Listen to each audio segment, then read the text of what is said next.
नमस्कार साथियों, मैं बसंत चारण थॉर इंस्टीट्यूट ऑफ एग्रीकल्चर के इस डिजिटल प्लेटफॉर्म पे आप सबका हार्दिक अभिनंदन करता हूं, स्वागत करता हूं। साथियों, आपने पिछली जो क्लास थी राणा कुंभा की, राणा कुंभा के भाग प्रथम के अंदर आपने पढ़ा था कि राणा कुंभा किस प्रकार से राजगद्दी पर बैठते ही अपने प्रमुख चुनौतियों का सामना करता है और प्रमुख चुनौतियों का सामना करते हुए आगे बढ़ता हुआ अपने इस मेवाड़ का साम्राज्य विस्तार भी करता है और इस मेवाड़ को एक नई ऊंचाइयों तक ले जाने का प्रमुख कार्य करता है। तो भाई लोगों, आपने इस राणा कुंभा के भाग प्रथम में ये चीज पढ़ी थी कि राणा कुंभा राजगद्दी के ऊपर बैठते ही उसके सामने प्रमुख जो चुनौतियां आई थी और उन चुनौतियों का वो किस कदर सामना करता है।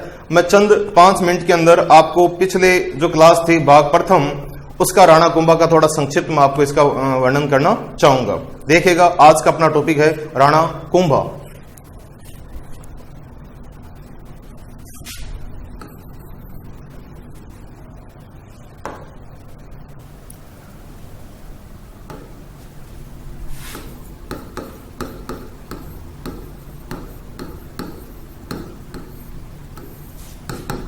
राणा कुंभा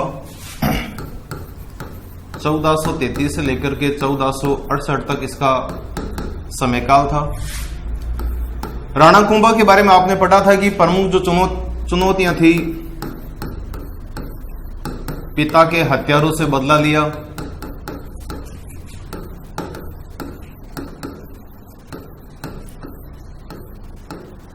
पिता के हथियारों से बदला लिया। दूसरी चुनौती, पिताजी राणा मोकल के जो संरक्षक थे रणमल, मारवाड़ के शासक रणमल, या ये कहूं कि हंसाबाई के भाई रणमल, इस रणमल के प्रभाव को समाप्त किया। इसी के साथ के अंदर राणा कुंभा के पिता के जो 2 हत्यारे थे, चाचा मेरा और मैपा पंवार, जैसा कि आप लोगों को पता है कि चाचा और मेरा ये दोनों ही राणा कुंभा के विश्वास पात्र सेनापति व एक महायोद्धा रणमल व राघवदेव सिसोदिया के हाथों मारे जाते हैं और उसके अंदर मैपा पंवार बच जाता है और मैपा पंवार वहां से बचकर के पहुंच जाता है मालवा और मालवा का शासक महमूद खिलजी प्रथम था। आखिरकार में जब इस राणा कुंभा के पिता राणा मोकल के पिता का अंतिम हत्यारा मैपा पंवार, जो कि बचकर के और फरार होकर के पहुंच जाता है महमूद खिलजी प्रथम और उसके पास लेता है शरण। जब राणा कुंभा ने महमूद खिलजी प्रथम से अपने पिता के हत्यारे को वापस सौंपने के लिए कहा, तब महमूद खिलजी प्रथम ने उन्हें सौंपने से मना कर दिया था। इसी वजह से एक युद्ध हुआ था जिस युद्ध का नाम है सारंगपुर का युद्ध, जो कि हुआ था 1437 ईस्वी के अंदर मध्य प्रदेश के अंदर है सारंगपुर। और इस युद्ध के अंदर राणा कुंभा विजयी होता है और इस युद्ध के अंदर मैपा पंवार, जो कि शरण लिए हुए था महमूद खिलजी प्रथम के पास, तो इस युद्ध में मैपा पंवार मारा जाता है और महमूद खिलजी प्रथम पराजित होता है, बंदी बना लिया जाता है और उसे 6 महीने रख करके उसके बाद में छोड़ा जाता है। इसी प्रकार आपने पढ़ा था कि गुजरात संघर्ष, मेवाड़ और गुजरात संघर्ष, जिसके अंदर आपने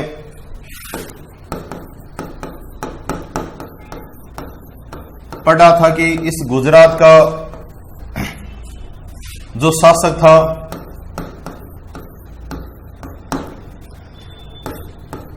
कुतुबुद्दीन शाह,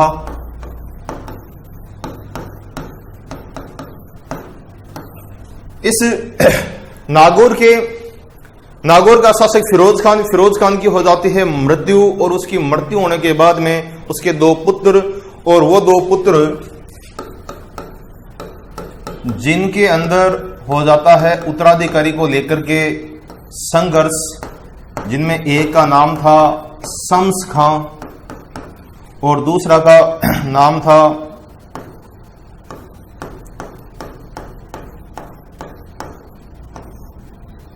नासिरुद्दीन।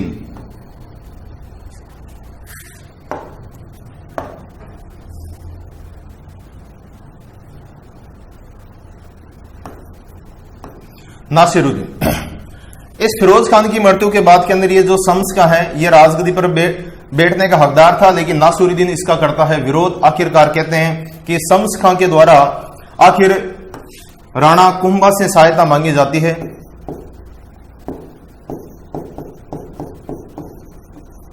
राणा कुंभा से सहायता मांगी गई थी और राणा कुंभा सहायता करता है शम्स खां की, और शम्स खां राणा कुंभा की सहायता से बनता है नागौर का शासक। कुछ शर्तें थी राणा कुंभा की इस सहायता करने के उपलक्ष्य में।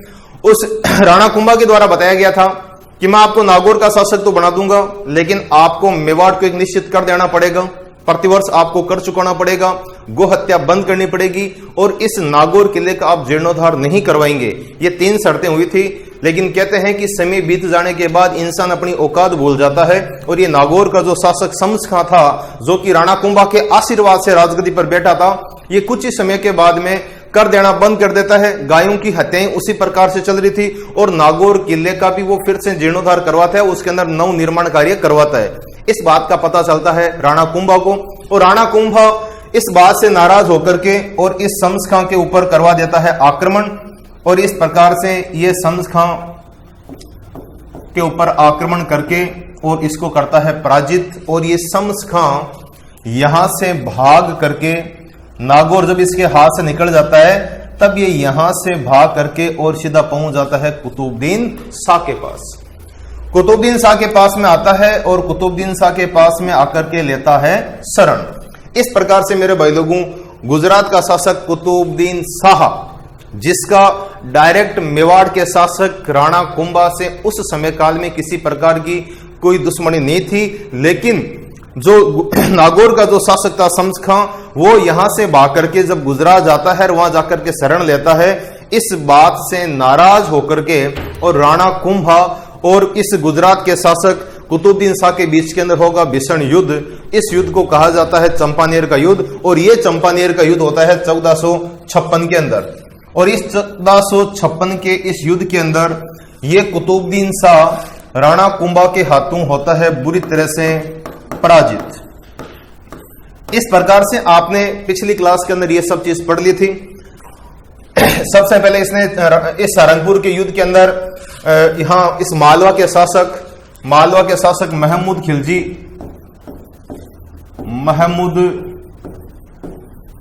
खिलजी प्रथम को पराजित किया, और फिर गुजरात के शासक कुतुबुद्दीन शाह को पराजित किया। कहते हैं कि इस अब दोनों पराजित हो रखे थे। एक तरफ था गुजरात का शासक कुतुबुद्दीन शाह,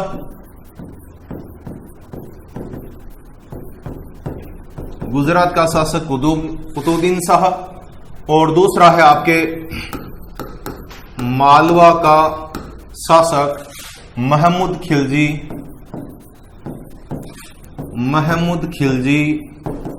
प्रथम। आखिर ये दोनों हो जाते हैं एक साथ और साथ होकर के, और ये करते हैं संधि। और इन दोनों के बीच में जो संधि हुई थी मेरे साथियों, उस संधि का नाम है चंपानेर की संधि। और ये जो चंपानेर की संधि हुई थी, ये हुई थी 1456 ईस्वी के अंदर। चंपानेर सबको पता है कहां पर है, गुजरात के अंदर। और इस संधि के तहत इनका लक्ष्य था राणा कुंभा के वर्चस्व को समाप्त करना। आखिरकार में दोनों सेनाओं के द्वारा एक साथ इस मेवाड़ के ऊपर किया जाता है आक्रमण 1458 के अंदर। और 1458 के अंदर मेवाड़ का शासक कुंभा,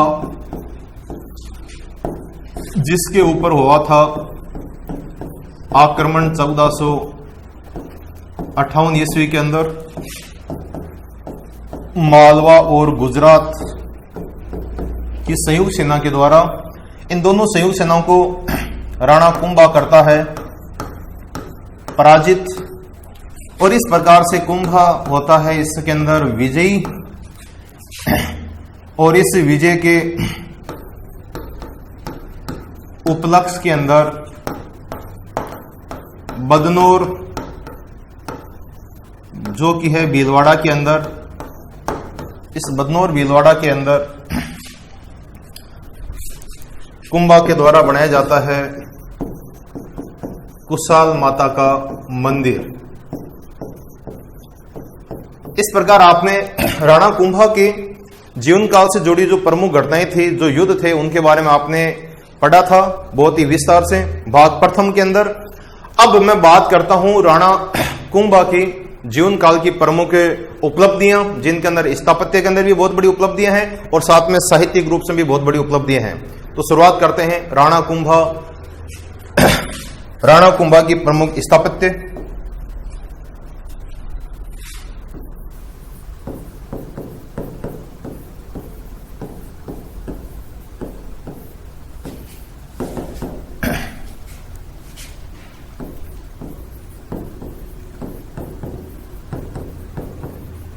राणा कुंभा की प्रमुख स्थापत्य में देखिएगा मेरे भाई लोगों, राणा कुंभा के समकालीन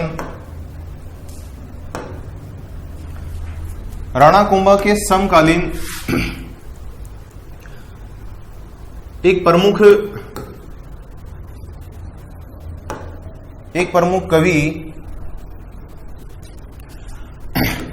कविराज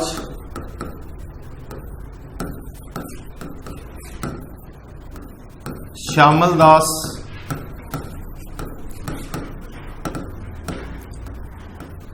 ददवाड़िया,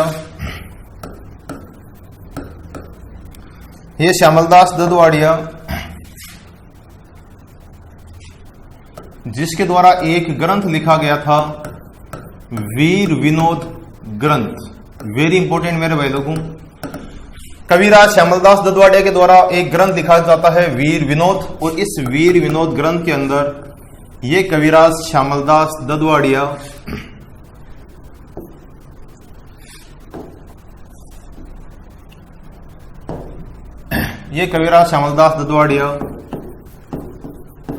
लिखता है कि मेवाड़ के 84 दुर्गों में से 32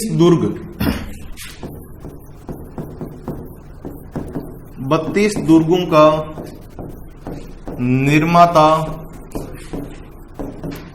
अकेला राणा कुंभा था। देखिएगा भाई लोगों,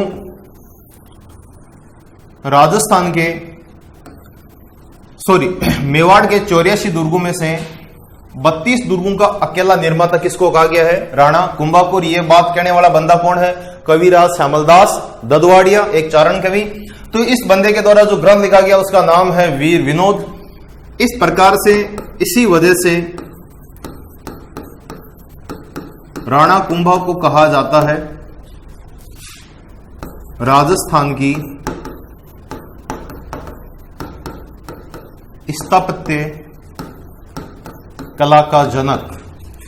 राजस्थान की स्थापत्य कला का जनक किसको कहा जाता है?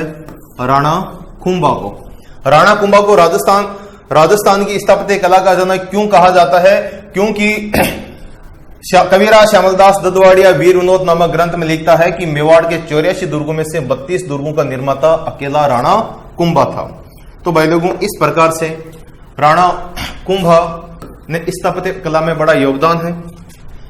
इसके द्वारा बहुत सारे प्रमुख दुर्ग बनाए गए थे।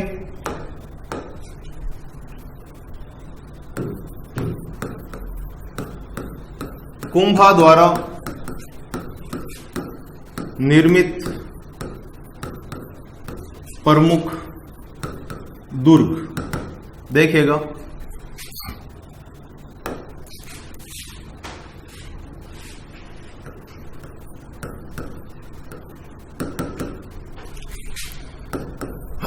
वैसे इसके द्वारा 32 किलों का निर्माण किया गया, लेकिन आपको 32 किले याद नहीं करने। आपको राजस्थान के इस मेवाड़ के वो प्रमुख 5 या 6 दुर्ग आपको याद करने, जो सबसे महत्वपूर्ण दुर्ग माने जाते हैं। स्थापत्य की दृष्टि से जो प्रमुख दुर्ग हैं उन्हीं की अपन चर्चा करेंगे। उसके अंदर प्रथम नाम आता है मेरे भाई लोगों कुंभलगढ़ दुर्ग।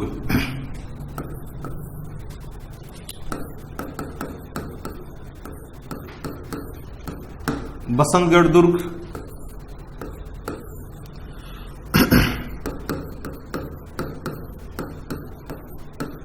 बेराट दुर्ग,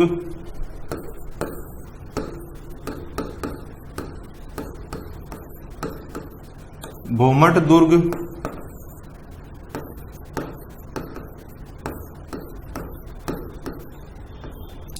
मचान दुर्ग,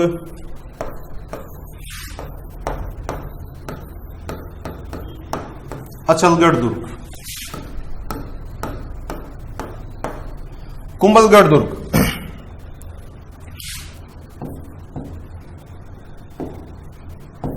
जो कि राजसमंद के अंदर स्थित है, बसंतगढ़ दुर्ग सिरोही में स्थित है, बेराट दुर्ग भीलवाड़ा में स्थित है, भोमट दुर्ग बाड़मेर में स्थापित है, मचान दुर्ग सिरोही में स्थित है और अचलगढ़ दुर्ग सिरोही में स्थित है। देखिएगा भाई लोगों, इसके अंदर बसंतगढ़ दुर्ग सिरोही, मचान दुर्ग सिरोही और अचलगढ़ दुर्ग सिरोही, ये 3 दुर्ग तो आपके सिरोही में बने हुए हैं। कुंभलगढ़ दुर्ग राजसमंद, बेराट दुर्ग भीलवाड़ा और भोमट दुर्ग है बाड़मेर के अंदर।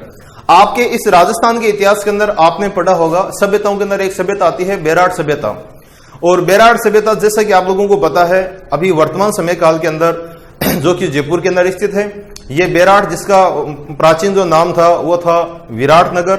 और वो विराट नगर जो कि इस विराट नगर के अंदर बेराट सभ्यता स्थापित और जयपुर के अंदर है। लेकिन ये बेराट सभ्यता और बेराट दुर्ग ये दोनों अलग अलग हैं, इसके अंदर आपको कंफ्यूज होने की आवश्यकता नहीं है।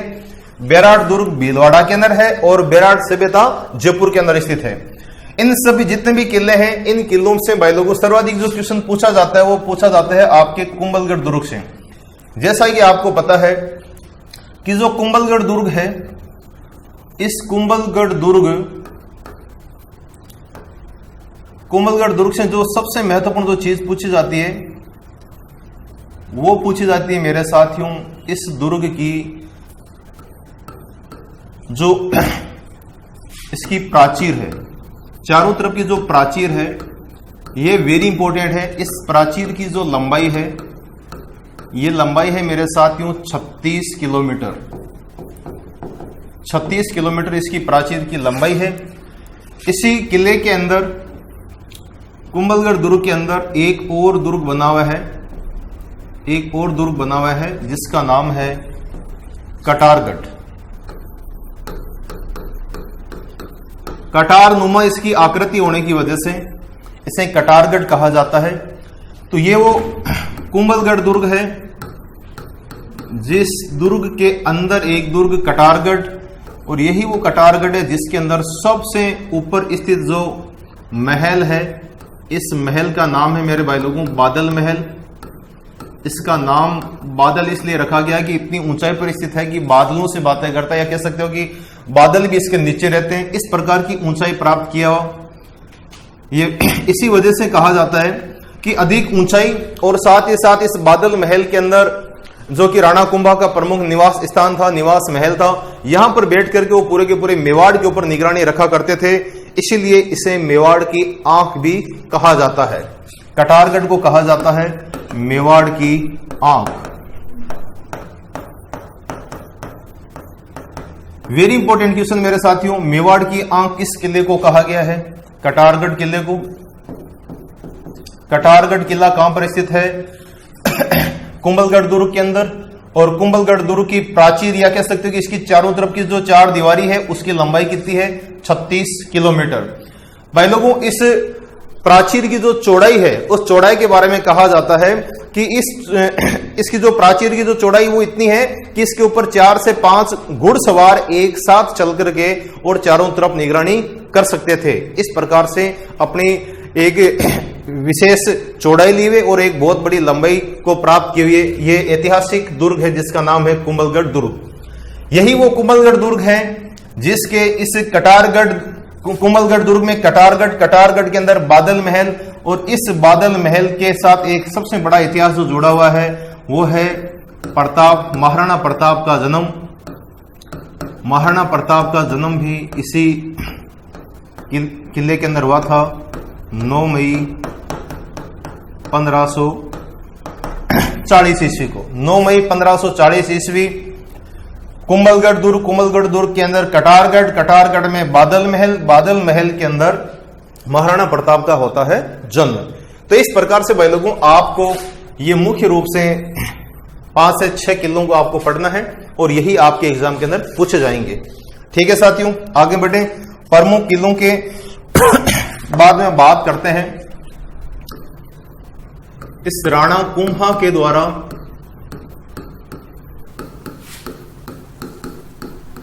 निर्मित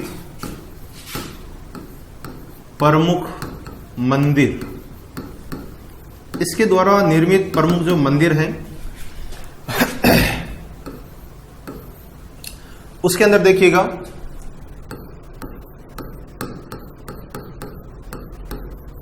श्रृंगार चौरी मंदिर,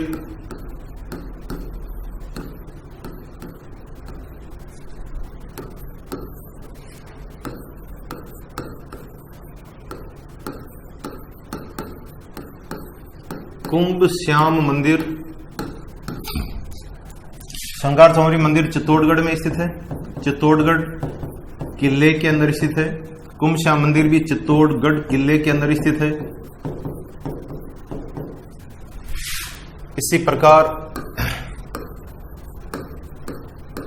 भीमदेव मंदिर चित्तौड़गढ़ किले के अंदर स्थित है।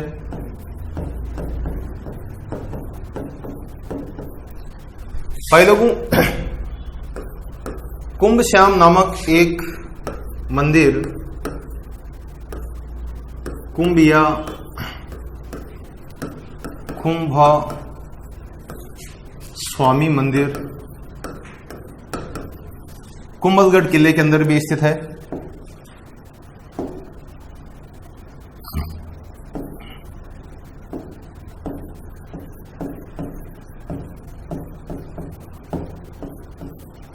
ये वो राणा कुंभा है जिस राणा कुंभा के द्वारा बप्पा रावल के द्वारा बनाया गया एक प्रसिद्ध मंदिर, कह सकते हो कि मेवाड़ के कुल देवता एकलिंग नाथ जी के मंदिर का निर्माता है बप्पा रावल और इसका जीर्णोद्धार करवाया गया था। एकलिंग नाथ जी मंदिर का जीर्णोद्धार कराने वाला, और ये एकलिंग नाथ जी मंदिर है आपके कैलाशपुरी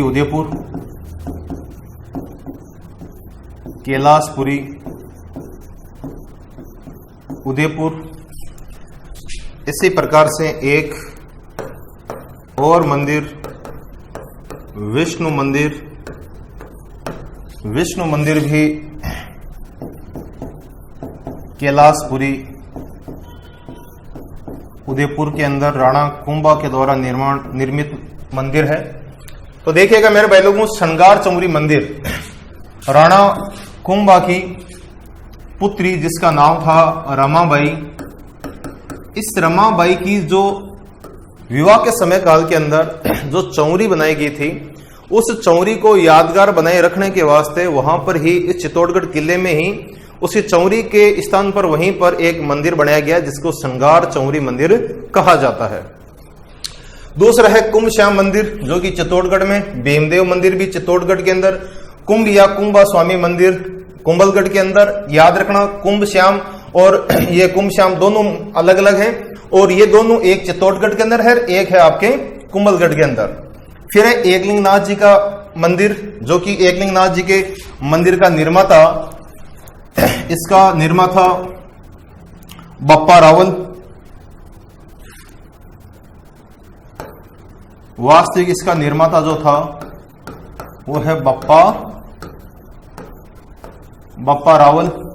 वेरी इंपॉर्टेंट, निर्माण कराया था बप्पा रावल ने और जीर्णोद्धार करवाया था राणा कुंभा ने। उसी प्रकार विष्णु मंदिर, इसी अन्य मंदिरों की इसी कड़ी के अंदर बात करते हैं कुशाल माता मंदिर,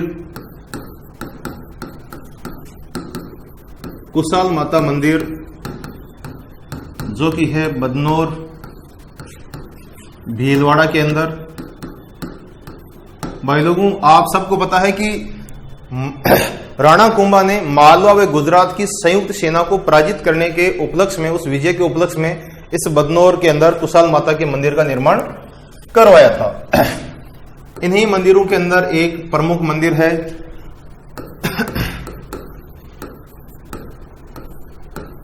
रणकपुर का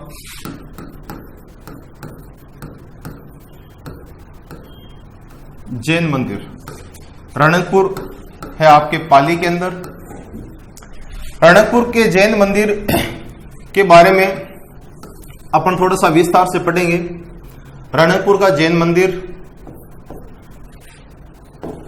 जो कि पाली में स्थापित है और इसका जो निर्माता था वो निर्माता था एक जैन व्यापारी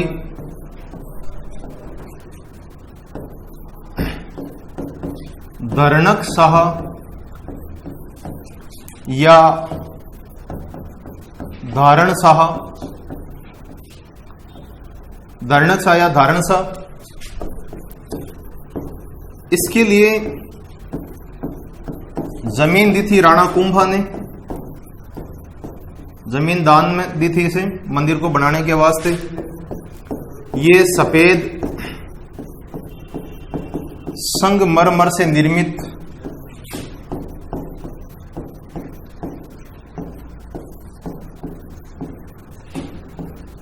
सुंदर मंदिर है।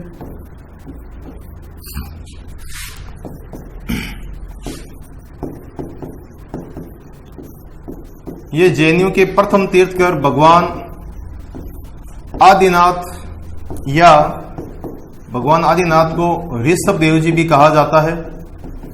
भगवान आदिनाथ या ऋषभ देव जी को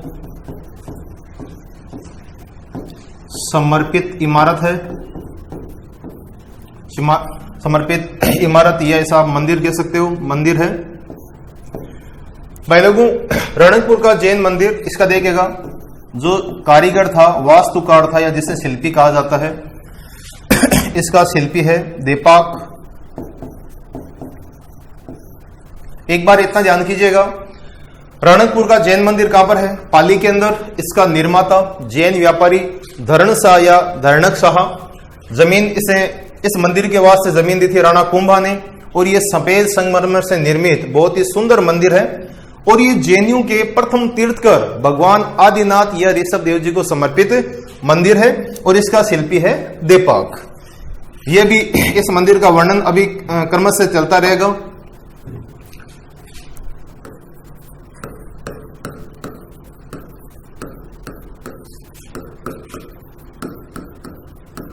रणकपुर का जैन मंदिर देखिएगा, इसके कुछ उपनाम हैं। इस मंदिर के अंदर 1444 खंबे हैं, इसीलिए इसे 1444 खंभों का महल कहा जाता है। इसमें बहुत सारे खंबे होने की वजह से खंभों को दूसरा नाम स्तंभ भी कहा जाता है। स्तंभों का उपवन कहा गया है। इसे त्रिलोम्य दीपक कहा गया है। इस मंदिर के चारों ओर 4 द्वार होने की वजह से इसे चौमुखा महल भी कहा जाता है। रणकपुर का जैन मंदिर के प्रमुख उपनाम 1444 खंभों का महल, स्तंभों का उपवन, त्रिलोम्य दीपक और चौमुखा महल। भाई लोगों, यहां पर कहा गया है कि राणा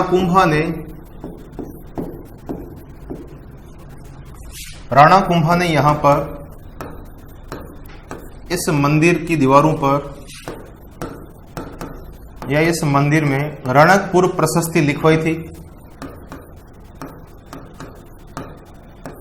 रणकपुर प्रशस्ति, वेरी इंपॉर्टेंट, रणकपुर प्रशस्ति लिखवाई गई थी। और राणा कुंभा ने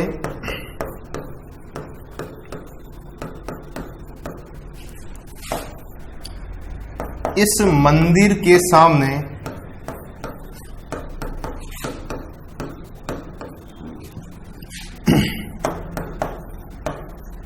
सूर्य मंदिर का निर्माण करवाया।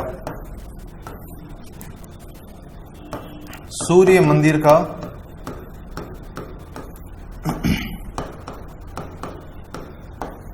निर्माण करवाया था। इस प्रकार से रणकपुर का वो जैन मंदिर जहां पर कुंभा ने रणकपुर प्रशस्ति लिखवाई और राणा कुंभा ने इस मंदिर के सामने सूर्य मंदिर का निर्माण भी करवाया।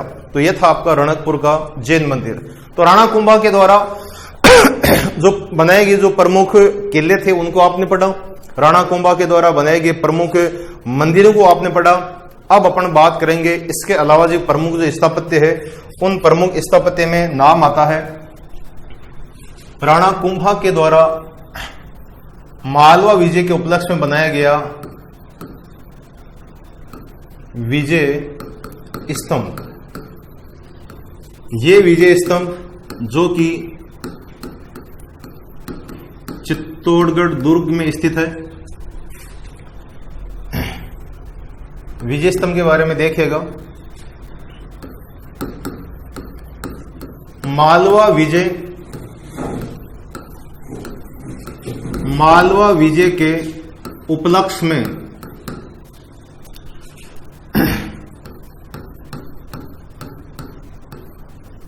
निर्माण, मालवा विजय कह सकते हो। इसका मैंने आपको बताया था दूसरा नाम सारंगपुर विजय भी आप इसे कह सकते हो।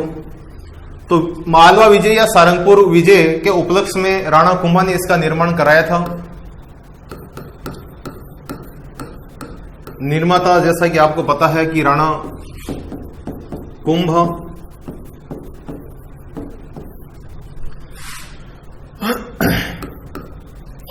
इसके कुछ उपनाम भी हैं। इस विजय स्तंभ को जय स्तंभ कहा जाता है,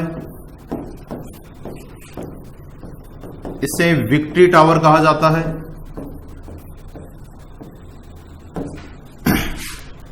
इसे विष्णु ध्वज कहा जाता है, इसे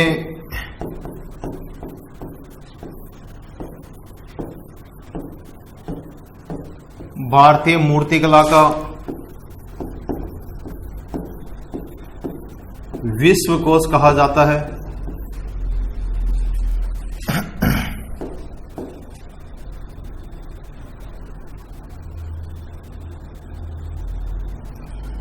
इसे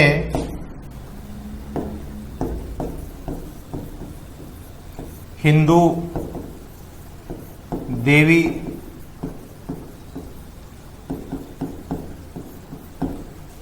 देवी देवताओं का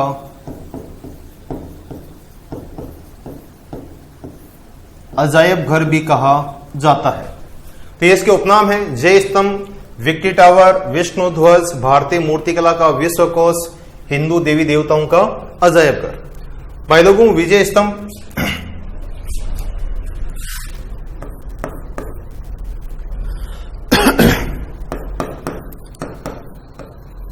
इसका जो शिल्पी है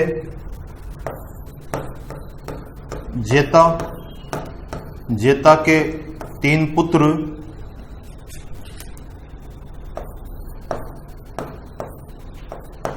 पूंजा, नापा व पोमा, ये 3 इसके शिल्पी कह सकते हो, वास्तुकार कह सकते हो। विजय स्तंभ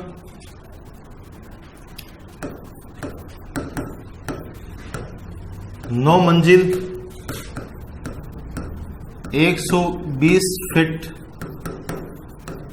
इसकी है ऊंचाई।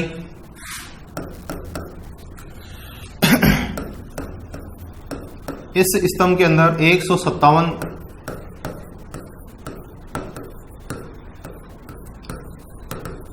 सीढ़ियां स्थित है। इसका निर्माण 1440 से प्रारंभ हुआ था, जो कि 1448 ईस्वी तक संपूर्ण होता है।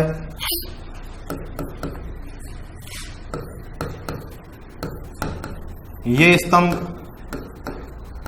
राजस्थान पुलिस का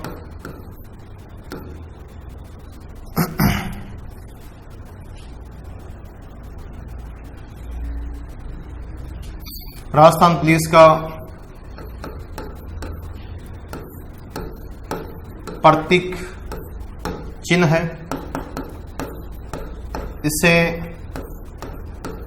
माध्यमिक शिक्षा बोर्ड का भी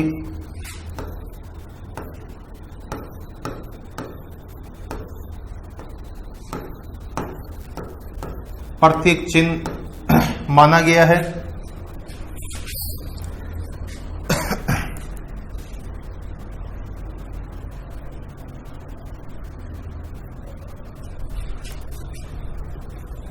ये विजय स्तंभ,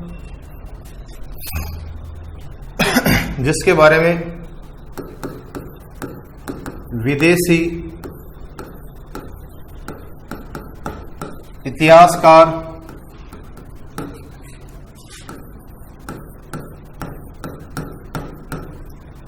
फर्ग्यूसन ने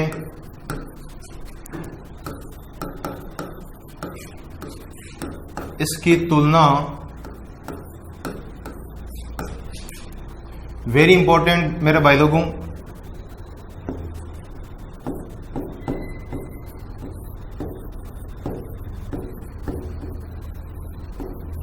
रोम के टार्जन से की है।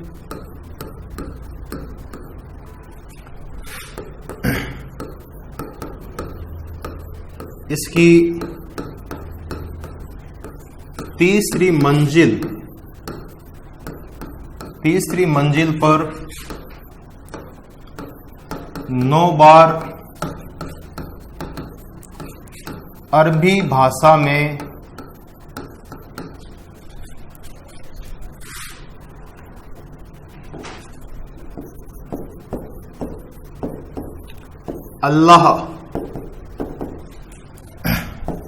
अल्लाह शब्द लिखा हुआ है।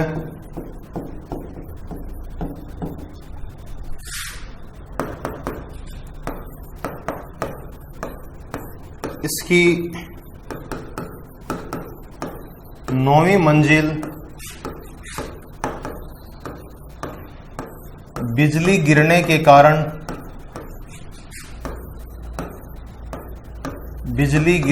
कारण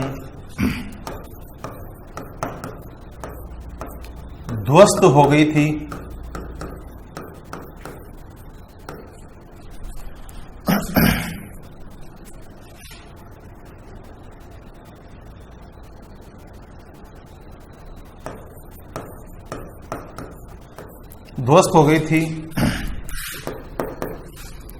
जिसका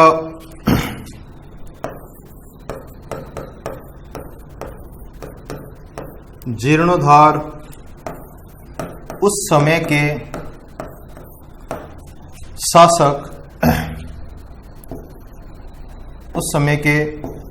शासक महाराणा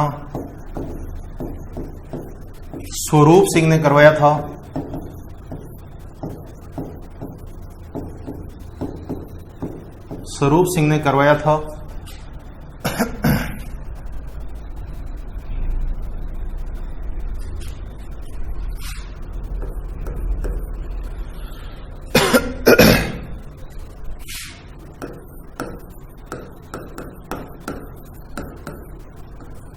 इतिहासकार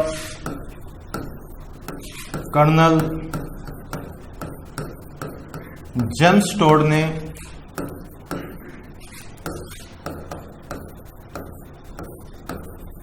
इसकी कारीगरी को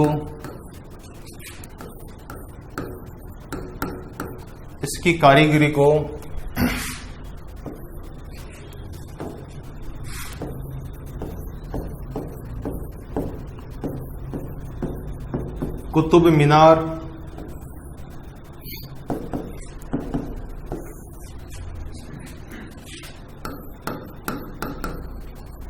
से भी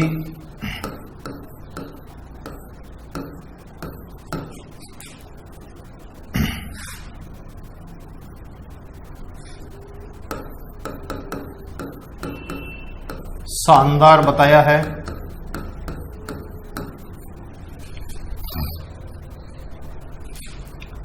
इस प्रकार से भाई लोगों अपने आप के अंदर एक वो विजय का प्रतीक जो कि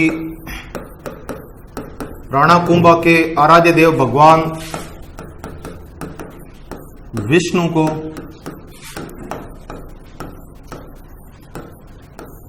समर्पित इमारत है, जिसके ऊपर 80 प्रकार के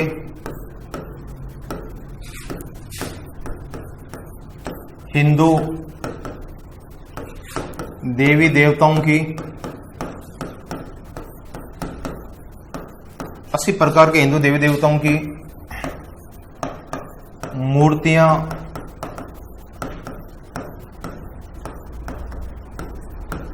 स्थापित है। कहते हैं साथियों कि इसके ऊपर भारत सरकार ने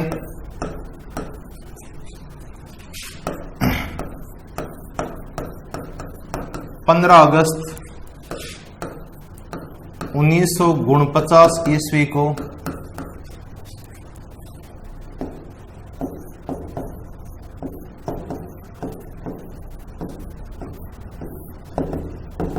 डाक टिकट जारी किया था।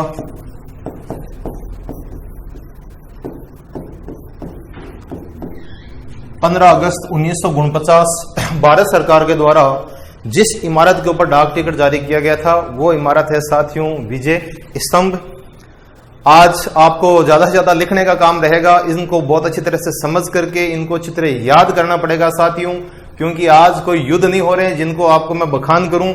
यहां पर युद्ध नहीं लड़े जाएंगे, आज ये स्थापत्य साहित्य उनके बारे में अपन पढ़ने वाले हैं। तो मैं थोड़ा सा विचार कर सकता हूं आप भाई लोगों के बारे में, क्योंकि आप क्रम से पढ़ते या लिखते ही जा रहे हो, तो मैं आप लोगों से आज इसी प्रकार की थोड़ी अपेक्षा रखूंगा कि इस क्लास में नियमित रूप से कंटिन्यू बने रहें, क्योंकि आज स्थापत्य के साथ साथ में साहित्य भी अपन पढ़ेंगे। तो देखिएगा ये जो आज आपने जितना भी इस विजय स्तंभ के बारे में जो पढ़ा है, ये विजय स्तंभ जिसको अपन अगर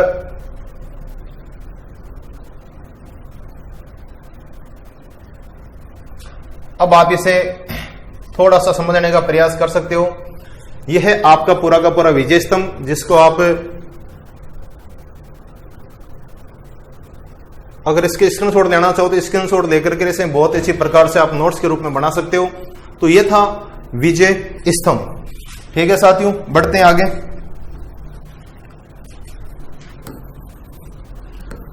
अगला है आपका कीर्ति स्तंभ। कीर्ति स्तंभ भी चित्तौड़गढ़ किले के अंदर स्थापित है, जिसका निर्माता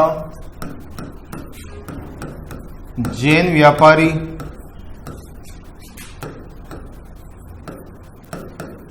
जिजाग था। इसका शिल्पी या वास्तुकार कह सकते हो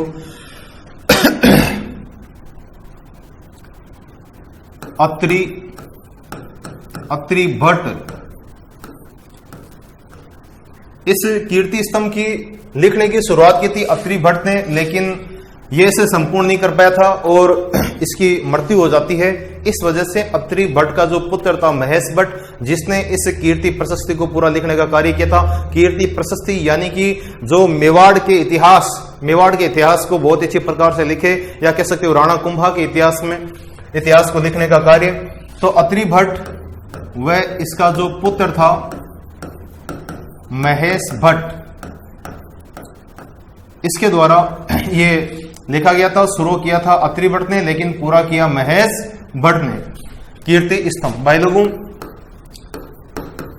ये 7 मंजिल व 75 फीट इसकी ऊंचाई है। इसे बनाया गया है एक जैन व्यापारी के द्वारा, इसीलिए ये जैनियों के प्रथम तीर्थकर, जैन धर्म के प्रथम तीर्थकर भगवान आदिनाथ या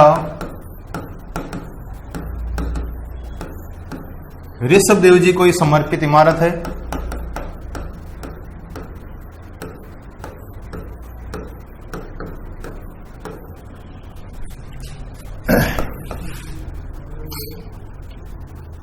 यहां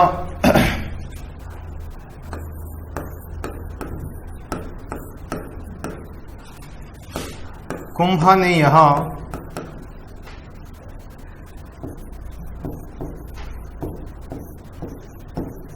कीर्ति प्रशस्ति लिखवाई थी।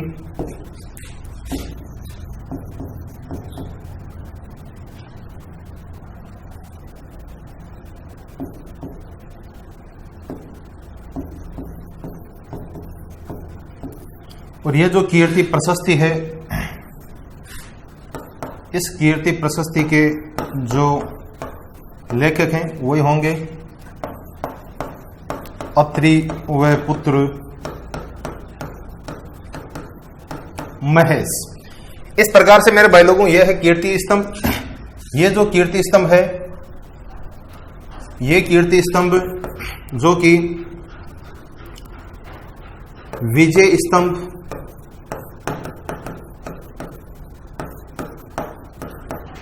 विजय स्तंभ से 1 किलोमीटर की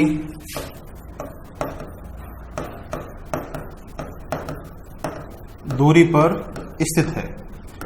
इस प्रकार कीर्ति स्तंभ चित्तौड़गढ़ में स्थापित है। इसका निर्माता जैन व्यापारी जिजाग था। 7 मंजिल 75 फीट की ऊंचाई प्राप्त किया हुआ, शिल्पी अत्रि व पुत्र महेश, भगवान आदिनाथ व ऋषभ देव जी को समर्पित इमारत। और यहाँ पर कुंभा ने कीर्ति प्रशस्ति लिखवाई, और इसको भी लिखने वाले जो शिल्पकार हैं उनके नाम है अत्रि व इनका पुत्र महेश। और विजय स्तंभ से 1 किलोमीटर की दूरी पर स्थित इमारत जिसका नाम है कीर्ति स्तंभ। इस प्रकार से राणा कुंभा के द्वारा जो एक स्थापत्य का जो कार्य किया गया था, वो पहला चैप्टर आपके यहीं पर होता है समाप्त। और अब बात करते हैं राणा कुंभा एक अच्छे लेखक। आज आपका ये सेकंड पार्ट के अंदर कुंभा का टॉपिक पूरा हो जाएगा मेरे भाई लोगों।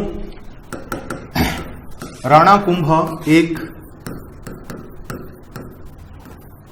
प्रसिद्ध लेखक व संगीतज्ञ, एक प्रसिद्ध संगीतज्ञ था राणा कुंभा। राणा कुंभा का जो संगीत गुरु है, उस संगीत गुरु का नाम है भाई लोगों सारंग व्यास। Very important. संगीत, संगीत से सारंग, सारंग से संगीत। संगीत का ज्ञान देने वाला जो गुरु है उसका नाम है सारंग व्यास। भाई लोगों राणा कुंभा एक अच्छा संगीतज्ञ होने की वजह से इसने संगीत से संबंधित प्रमुख ग्रंथ भी लिखे थे, और संगीत का विद्वान इसीलिए संगीतज्ञ, और साथ में उसने संगीत से संबंधित ग्रंथ लिखे हैं, इसी वजह से एक अच्छा लेखक भी माना जाता है। तो बात करते हैं कुंभा द्वारा रचित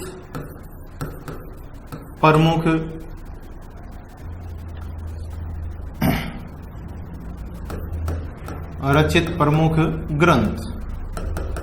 देखिएगा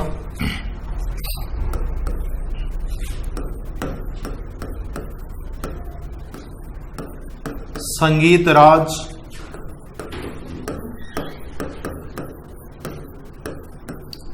संगीत मीमांसा,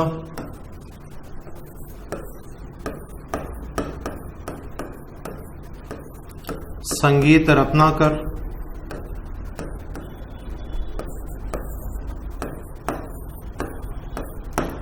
सूड प्रबंध,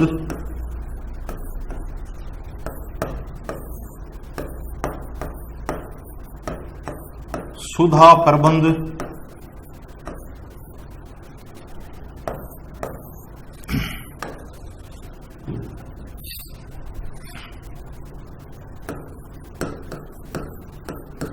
चंडी शतक पर टीका,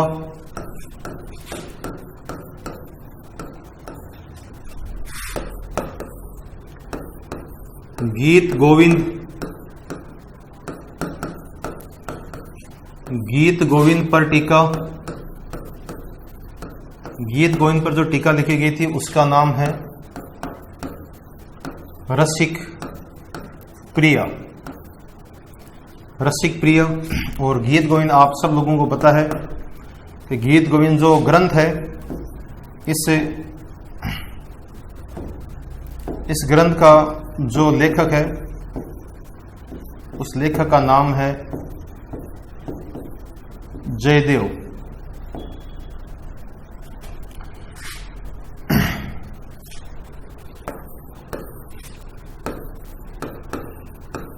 कामराज,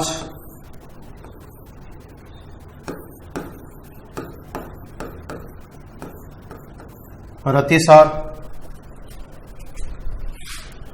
तो इस प्रकार से ये आपके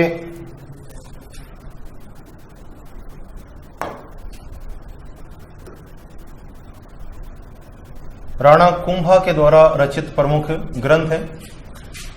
भाई लोगों, संगीत राज से संबंधित प्रमुख रूप से पूछा जाता है। यह संगीत राज राणा कुंभा का कह सकते हो कि सबसे प्रसिद्ध ग्रंथ है। राणा कुंभा द्वारा लिखे गए जितने भी ग्रंथ हैं उन सभी ग्रंथों के अंदर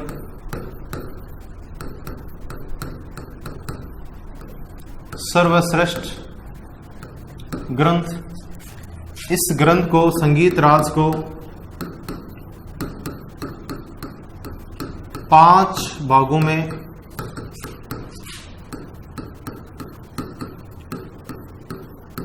बांटा गया है।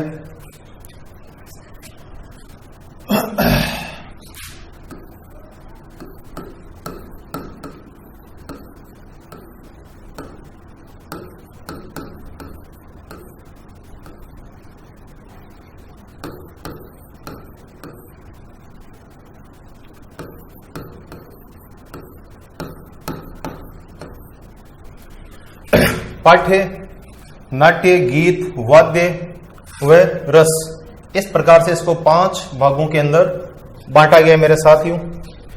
संगीत राज, संगीत मीमांसा, संगीत रत्नाकर, सूड प्रबंध, सुधा प्रबंध, चंडी शतक पर टीका, गीत गोविंद पर टीका और कामराज, रतिसार और वाद्य प्रबंध, इस प्रकार से एक इसमें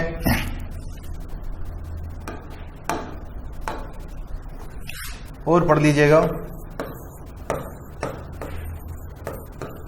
वाद्य प्रबंध। ये राणा कुंभा द्वारा लिखे गए प्रमुख ग्रंथ हैं। तो इस प्रकार से भाई लोगों, राणा कुंभा जिसके द्वारा लिखित प्रमुख जो ग्रंथ हैं, संगीत राज, संगीत मीमांसा, संगीत रत्नाकर, सूड प्रबंध, सुधा प्रबंध, वाद्य प्रबंध, चंडी शतक पर टीका, गीत गोविंद के ऊपर टीका लिखेगी रसिक प्रिया और गीत गोविंद ग्रंथ लिखा था जयदेव ने। संगीत राज कुंभा द्वारा रचित सभी ग्रंथों में सर्वश्रेष्ठ ग्रंथ है और इसे 5 भागों के अंदर बांटा गया है। यह है पाठ्य, नाट्य, गीत, वाद्य एवं रस। इस प्रकार से मेरे भाई लोगों, यह था राणा कुंभा द्वारा रचित प्रमुख ग्रंथ। अब इस राणा कुंभा के दरबार के अंदर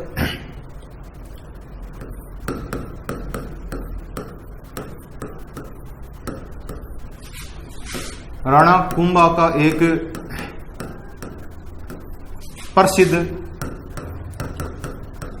दरबारी है जिसका नाम है कान्हा व्यास।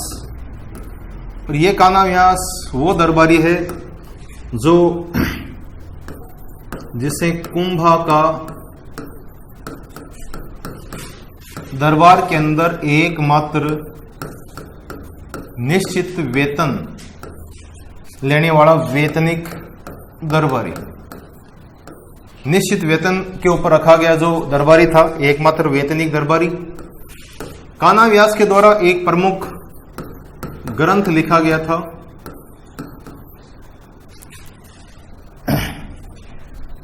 प्रसिद्ध ग्रंथ एक लिंग महात्म्य। वेरी इंपॉर्टेंट है मेरे भाई लोगों, एक लिंग महात्म्य। इस ग्रंथ का जो प्रथम भाग है, प्रथम भाग जिसे कहा जाता है राजवर्णन, ये प्रथम भाग राजवर्णन,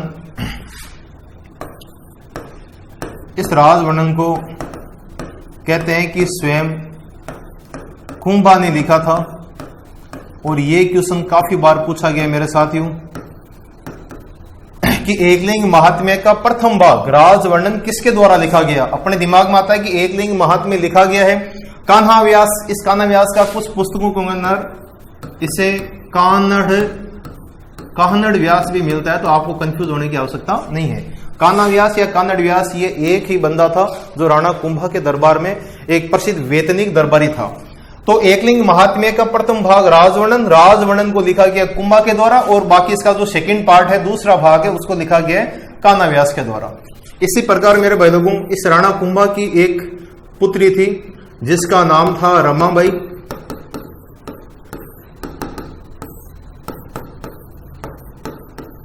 कुंभा की पुत्री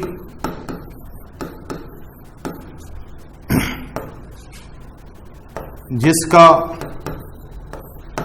उपनाम है वागीश्वरी। वेरी इंपॉर्टेंट, राणा कुंभा की पुत्री रमाबाई का उपनाम क्या है? वागीश्वरी। और कहते हैं कि यह भी एक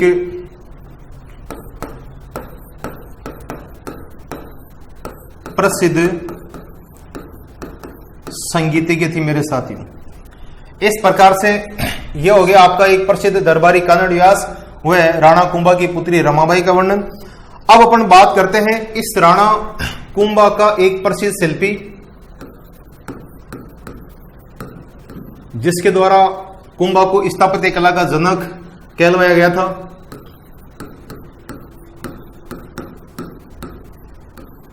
कुंभा का प्रसिद्ध जो शिल्पी है, उस प्रसिद्ध शिल्पी का नाम था साथियों मंडन।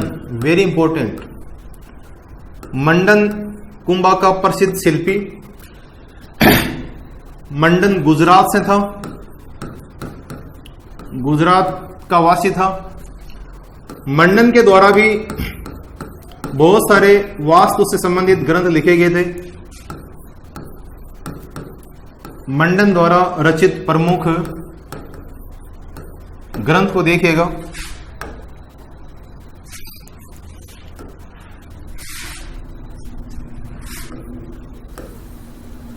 प्रथम ग्रंथ है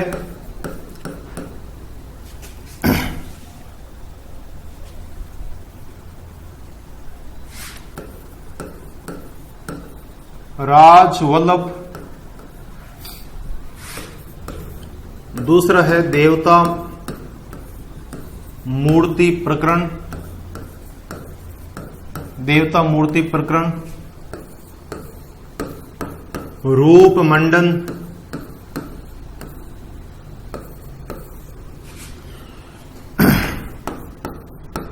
रूपावतार,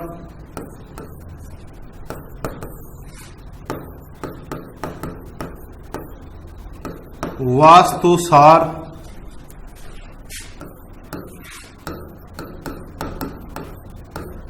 वास्तु मंडन,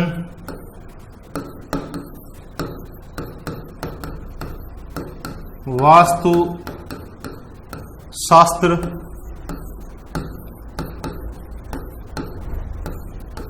शकुन मंडन,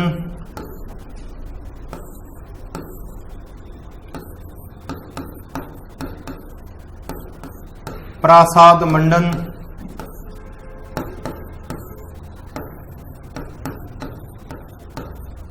कोदंड मंडन। तो देखिएगा मंडन के द्वारा रचित प्रमुख ग्रंथ राजवल्लभ, देवता मूर्ति प्रकरण, रूप मंडन, रूपावतार, वास्तुसार, वास्तु मंडन, वास्तुशास्त्र, शकुन मंडन, प्रासाद मंडन, कोदंड मंडन।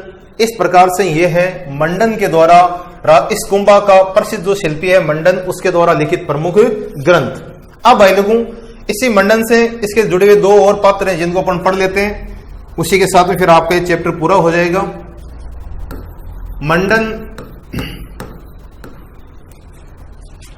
मंडन का एक भाई था, मंडन का भाई जिसका नाम है शिल्पी नाथा, जिसके द्वारा भी एक ग्रंथ लिखा गया था।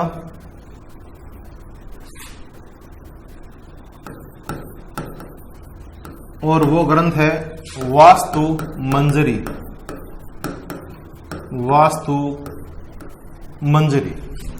इसी प्रकार मेरे भाई लोगों, इस मंडन का एक पुत्र जिसका नाम है गोविंद, इस गोविंद के द्वारा भी ग्रंथ या कह सकते हो कि पुस्तकें लिखी गई थी। उन पुस्तकों में पहला नाम आता है कला निधि,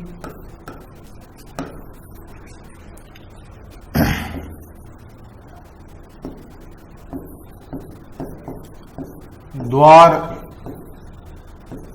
दीपिका,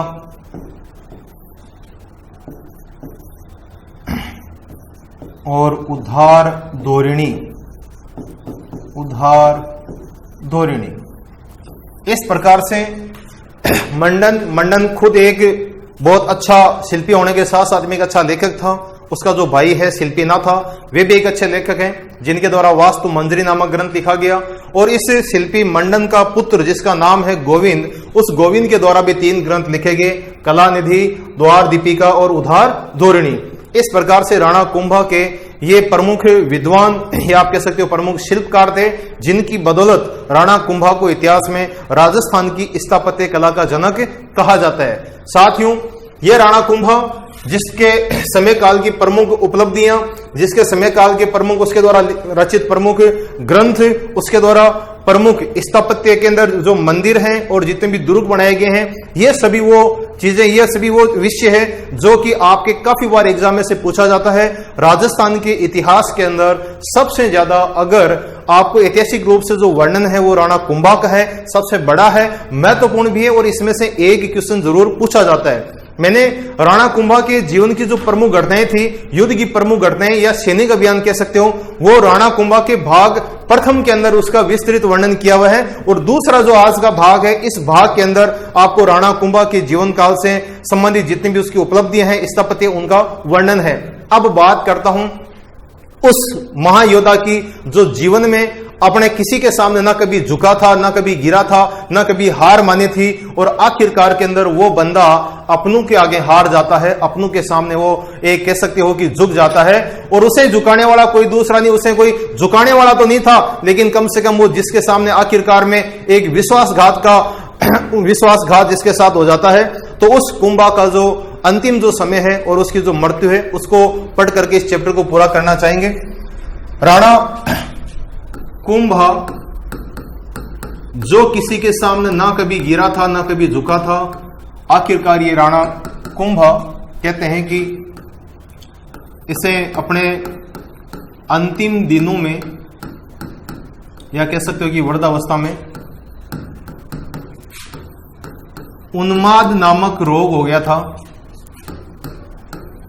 उन्माद नामक रोग, ये वो रोग है मेरे साथियों जिसके अंदर आदमी बेकी बातें करना शुरू कर देता है, जिससे होश हवास नहीं रहता है, और वह इस प्रकार से अपना मानसिक संतुलन खो देता है। उस समय की बात है, और इसने अपने जो अंतिम दिन है, इसने अपना जो अंतिम समय है, ये अंतिम समय कुंभलगढ़ दुर्ग में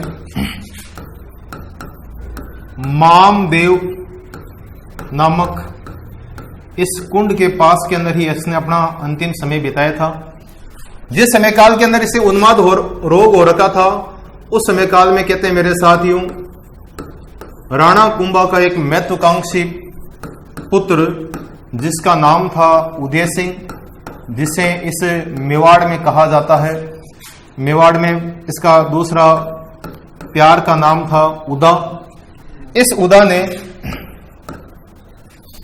कुंभा के इस लाडेसर बेटे उदा या इस उदय सिंह के द्वारा अपने पिता की कर दी जाती है हत्या, और आखिरकार पिता की यह हत्या करता है 1468 ईस्वी में। और इसी वजह से ये जो उदा या उदय सिंह है, इस उदा या उदय सिंह को कहा जाता है इस मेवाड़ का पितृहंता शासक। मेवाड़ का पितृहंता उदा या उदय सिंह, जिसने अपने पिता राणा कुंभा की थी हत्या। इस प्रकार से राणा कुंभा की मृत्यु होती है भाई लोगों 1468 के अंदर। कुछ पुस्तकों में यह लिखा जाता है कि राणा कुंभा जब कुंभलगढ़ के अंदर अपने महल के अंदर था, उस समय काल के अंदर जब ये एक बार झरोके में खड़ा था, तभी उसका पुत्र, एक महत्वाकांक्षी पुत्र, चापलूस बेटा, विश्वासघाती बेटा उनके पास में जाता है और जाकर के झरोके के अंदर, महल के झरोके में खड़े राणा कुंभा को उसके पुत्र उदा के द्वारा धक्का देकर के उसे नीचे गिरा करके उसकी हत्या की गई थी। और कुछ में उसे कहा जाता है कि जब ये मामदेव कुंड में यहां पर अंतिम समय बिता रहा था, वहीं पर जाकर के उदा के द्वारा उसकी हत्या की गई। कुल मिलाकर के बात यह साथियों की राणा कुंभा को मारने वाला कोई दूसरा नहीं था, ये अपनी मौत नहीं मरा था, बल्कि इसी के पुत्र, इसी के खून जिसके ऊपर था सबसे बड़ा विश्वास, उसी पुत्र ने, उसके खून ने उसके साथ किया विश्वासघात, और आखिरकार राणा कुंभा मारा गया अपने पुत्र उदा या उदय सिंह के द्वारा 1468। यह था राणा कुंभा का एक ऐतिहासिक काल, यह था इसका एक गौरवशाली इतिहास। आज की क्लास को करते हैं यही समाप्त, और भाई लोगों अगले नए टॉपिक के साथ में आपसे जल्द ही मिलते हैं। आज के लिए इतना ही। जय हिंद, जय भारत, धन्यवाद साथियों।